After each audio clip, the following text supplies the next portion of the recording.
Welcome again, fascinating, exciting chemistry. Quick review. Do these electron configuration quantum numbers for tin long method, Californium short method, or shortcut method, and then give me the quantum numbers for each. Okay, let's skip over to the Heisenberg uncertainty principle. We talked about that last year. Heisenberg uncertainty principle says that the relative position of electron or its velocity can be determined, but not both. And so Heisenberg actually had an equation.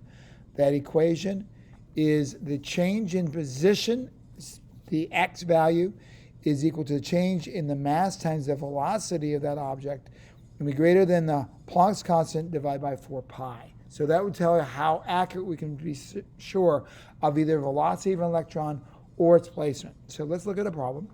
Determine the uncertainty of position of an electron, which is found to be traveling at 4.895 times 10 to the 4th meters per second. So take our equation, and when we work with these, we won't work with the deltas. That's just going to be little values like that. So we'll solve up for x here because we're looking for position. All right, Planck's constant, something we need to know, mass of an electron. And usually I'd have that in your book, and you'd look that up, but I didn't give you a book because I can't this year. So I had to give them to you.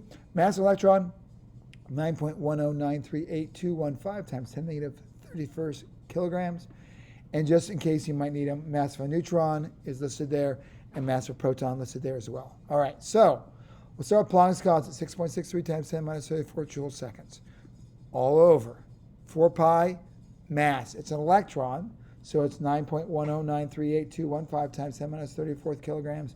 And the velocity listed in the problem is 4.895 times 10 to the 4th meters per second. Well, nothing's crossing out here, so what are we going to do? Well, we have an equality. 1 joule is equal to 1 kilogram meter squared per second squared.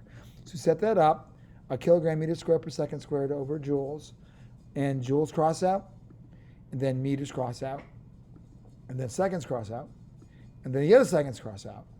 And we end up with, did I do one more thing cross out? Kilograms. I think that was the last thing. So we end up with 1.8183 times 10 to the -9th meters. Now, that's a very, very small number, so let's make it something a little easier to work with. 1 times 10 to the 9th nanometers is a meter, so we end up with 1.183 nanometers. All right, so we'll do, that's the answer. We'll do this one in class, find the uncertainty position of an electron traveling at a velocity of 2.118 times 10 to the 5th meter per second. Find the level of uncertainty of electron's velocity if the uncertainty of the position is within 2.11 angstroms, and we'll talk about that. And then the last one, identify the uncertainty of velocity if its position is within 0.8955 nanometers.